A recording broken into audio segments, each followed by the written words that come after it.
Hello students, मैं अमरदीप पासवान अपने channel में बहुत बहुत स्वागत करता हूं। आज हम पढ़ने वाले हैं 11th क्लास का 4th चैप्टर का पार्ट सेकंड, जो कि कार्यपालिका का चैप्टर चल रहा था। एक क्वेश्चन आता है कि सरकार मतलब कितने प्रकार की होती है, और डिफरेंट आता है कि संसदीय सरकार, अध्यक्षात्मक सरकार और अर्ध अध्यक्षात्मक सरकार में डिफरेंट बताइए। ठीक है, तो संसदीय सरकार क्या होती है, अध्यक्षात्मक सरकार क्या होती है और अर्ध अध्यक्षात्मक सरकार क्या होती है। ठीक है, इन तीनों सरकार के बारे में आज हम डिस्कस करने वाले हैं। तो आइए शुरू करते हैं।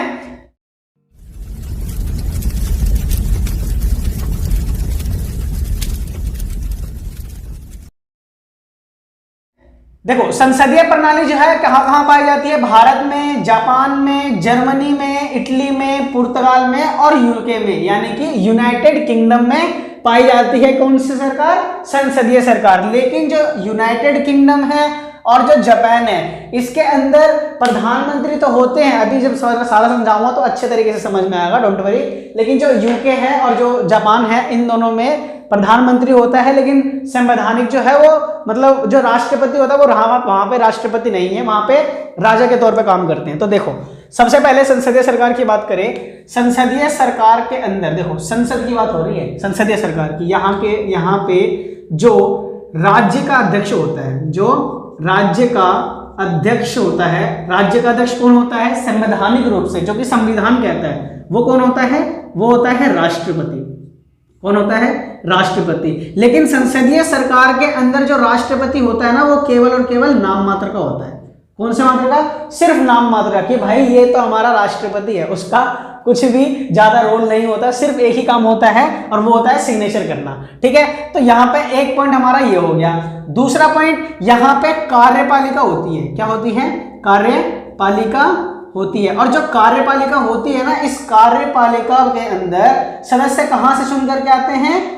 विधायिका से चुन करके आते हैं। कहां से चुन करके आते हैं? विधायिका से चुन करके आते हैं। तो कार्यपालिका में और विधायिका में क्या होता है? घनिष्ठ संबंध होता है। क्या होता है? घनिष्ठ संबंध होता है। ध्यान रखें, संसदीय सरकार के अंदर कार्यपालिका में और विधायिका में, दोनों में बहुत घनिष्ठ संबंध होता है। अभी हम सिर्फ संसदीय सरकार के बारे में पढ़ रहे हैं। ठीक है, संसदीय सरकार का हो गया। और जो कार्यपालिका है वो विधायिका के प्रति क्या होती है? उत्तरदायी होती है। क्या होती है? उत्तरदायी होती है। ओके, ध्यान रखना। और क्या होती है? कार्यपालिका का जो कार्यकाल होता है, इसके अंदर संसदीय सरकार के अंदर जो कार्यपालिका का जो कार्यकाल होता है वो निश्चित होता है, यानी कि निर्धारित किया गया होता है। ठीक है, निश्चित होता है, निर्धारित कर दिया जाता है। लेकिन अभी जब हम इसमें पढ़ेंगे तो थोड़ा थोड़ा डिफरेंट होता रहेगा। और यहाँ पे राष्ट्रपति नाम मात्र का होता है, लेकिन सारे जो कार्य होते हैं, यानी कि जितने भी प्रकार के जो काम होते हैं, वो किसके हाथ में होता है? वो होता है प्रधानमंत्री, पीएम के हाथों में होता है। जैसे हमारा देश जो इंडिया है वो संसदीय प्रणाली को अपनाता है। राष्ट्रपति केवल नाम मात्र के हैं, पर जितने भी काम होते हैं हमारे देश के अंदर कौन करता है? प्रधानमंत्री करता है। आपको पता होना चाहिए, जैसे कि जितने भी विदेशों में जाकर के घूमने के लिए जाते हैं, मतलब दौरा करने के लिए जाते हैं, वो प्रधानमंत्री जाते हैं। कभी सुना है आपने कि राष्ट्रपति जाते हैं दौरे के लिए? नहीं जाते हैं। ठीक है, तो ये है हमारे संसदीय सरकार का। ठीक है, यहाँ पे कार्यकाल निश्चित होता है, निर्धारित होता है। सारे काम कौन करता है? पीएम करता है। और कार्यपालिका जो होती है, ठीक है, वो निर्धारित की हुई होती है एक समय के अनुसार, और कार्यपालिका विधायिका के प्रति जवाबदेह होती है। अब हम बात करते हैं अध्यक्षात्मक सरकार की। तो अध्यक्षात्मक सरकार कहां पाई जाती है? अध्यक्षात्मक सरकार पाई जाती है अमेरिका में और ब्राजील में। ठीक है, अमेरिका और ब्राजील में, दोनों में अध्यक्षात्मक सरकार प्रणाली अपनाई जाती है। तो यहाँ पे जो राज्य का अध्यक्ष होता है, राज्य का अध्यक्ष और राष्ट्र का, ठीक है, राज्य और राष्ट्र का जो अध्यक्ष होता है वो कौन होता है? वो होता है राष्ट्रपति। यानी कि जितने भी काम करेंगे वो कौन करेंगे? राष्ट्रपति। यहाँ पे प्रधानमंत्री का कोई रोल नहीं है। ठीक है, यहाँ पे प्रधानमंत्री का कोई रोल नहीं है। और इसी वजह से यहाँ पे कार्यपालिका में, किसमें? कार्यपालिका में और विधायिका में, किसमें? विधायिका में घनिष्ठ संबंध नहीं होता। विधायिका में घनिष्ठ संबंध, यानी कि इन दोनों में किसी प्रकार का कोई संबंध नहीं है। क्योंकि भाई जब राष्ट्रपति ही मेन है, प्रधानमंत्री कार्यकाल जब प्रधानमंत्री है ही नहीं, तो कैसे निर्धारित होगा? दूसरी बात, कार्यपालिका विधायिका के प्रति उत्तरदायी नहीं होता, और विधायिका से ही चुन करके कार्यपालिका में सदस्य आते नहीं है। ठीक है, और यहाँ पे जो कार्यपालिका होती है, ठीक है, जो कार्यपालिका होती है यहाँ पे इनका जो कार्यकाल होता है वो निर्धारित होता है, कार्यकाल होता है जो निर्धारित होता है। यहाँ पे जितने भी प्रकार के कार्यपालिका के अंदर कार्य कर रहे होते हैं वो सारे कार्य क्या होते हैं, निर्धारित होते हैं कि इतने समय के लिए काम करेंगे। ठीक है, एक पॉइंट यहाँ पे और जान लो कि संसदीय सरकार के अंदर जो कार्यपालिका होती है वो निर्धारित निश्चित तो की होती है 5 साल के लिए, लेकिन 5 साल से पहले अगर कार्यपालिका के खिलाफ किसी भी सदस्य के खिलाफ अगर अविश्वास प्रस्ताव पारित कर दे, अगर एक प्रस्ताव पेश होता है उस जो विश्वास है अविश्वास प्रस्ताव, ठीक है, अविश्वास प्रस्ताव पारित कर दे तो इस पूरी कार्यपालिका को इस्तीफा देना पड़ता है और कार्यपालिका भंग हो जाती है। तो इसमें यह भी कहा जाता है कि यहाँ पे कार्यकाल निश्चित नहीं होता, यहाँ पे कार्यकाल निश्चित नहीं होता, लेकिन यहाँ पे ऐसा कोई रूल नहीं है। क्यों? क्योंकि यहाँ का जो कार्यपालिका का जो सदस्य है वो सदस्य कहां से चुन करके नहीं आते, वो विधायिका से चुन करके नहीं आते, इसलिए इनका कोई भंग होने का रोल नहीं है। यहाँ पे भंग होने का रोल है कहां पे, संसदीय सरकार में।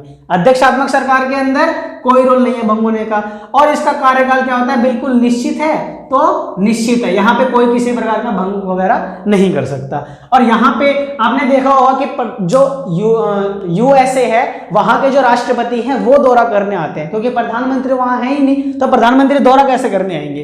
ठीक है, और देखिए घनिष्ठ संबंध नहीं होता इसमें बिल्कुल भी, क्योंकि कार्यपालिका होती है, काम करती है अपना। ठीक है, अब हम बात करते हैं अर्ध अध्यक्षात्मक सरकार की। तो अर्ध अध्यक्षात्मक सरकार कहां कहां पाई जाती है, फ्रांस में, रूस में और श्रीलंका में। इन 3 देशों के अंदर अर्ध अध्यक्षात्मक शासन प्रणाली चलती है, और इसके अंदर क्या होता है, इसके अंदर राज्य और राष्ट्र, ठीक है, राज्य और राष्ट्र, राज्य और राष्ट्र कैसे कह रहा हूं, एक राज्य के लिए एक देश के लिए, ठीक है।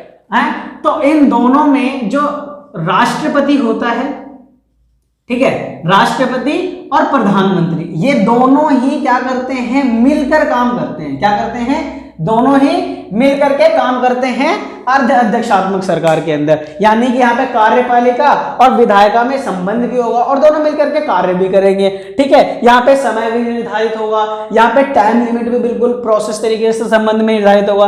और एक पॉइंट और देख लो कि संसदीय सरकार के अंदर अगर कोई समस्या उत्पन्न होती है, संसदीय सरकार के अंदर यदि कोई समस्या उत्पन्न होती है, एकदम विपदा की घड़ी आ गई है संसदीय सरकार के अंदर, तो फैसले लेने में कठिनाई होती है। क्यों होती है कठिनाई, क्योंकि संबंध घनिष्ठ है कार्यपालिका में और विधायिका के अंदर, लोकसभा है, राज्यसभा, तो सबसे मंजूरी लेने में टाइम लग जाता है, जब तक तो कोई आएगा, बम फोड़ेगा और चला जाएगा। समझ आ रही है बात। लेकिन अर्ध अध्यक्षात्मक के अंदर क्या होता है कि यहाँ पे जो किसी भी समस्या से या फिर किसी भी विवाद से जो निपटने का तरीका होता है वो एक व्यक्ति के हाथ में होता है और वो फटाक से फैसला लेता है, वो काम हो जाता है। इसके अंदर भी सेम सिस्टम है, क्योंकि यहाँ पे राष्ट्रपति और प्रधानमंत्री दोनों मिलकर ये काम करते हैं, तो यहाँ पे मंजूरी लेने में थोड़ा सा टाइम लगेगा। ठीक है, यहाँ पे घनिष्ठ संबंध है, यहाँ पे भी घनिष्ठ संबंध है। फर्क इतना है इसमें और इसमें कि यहाँ पे राष्ट्रपति नाम मात्र का होता है, लेकिन यहाँ पे राष्ट्रपति नाम मात्र का नहीं होता, क्योंकि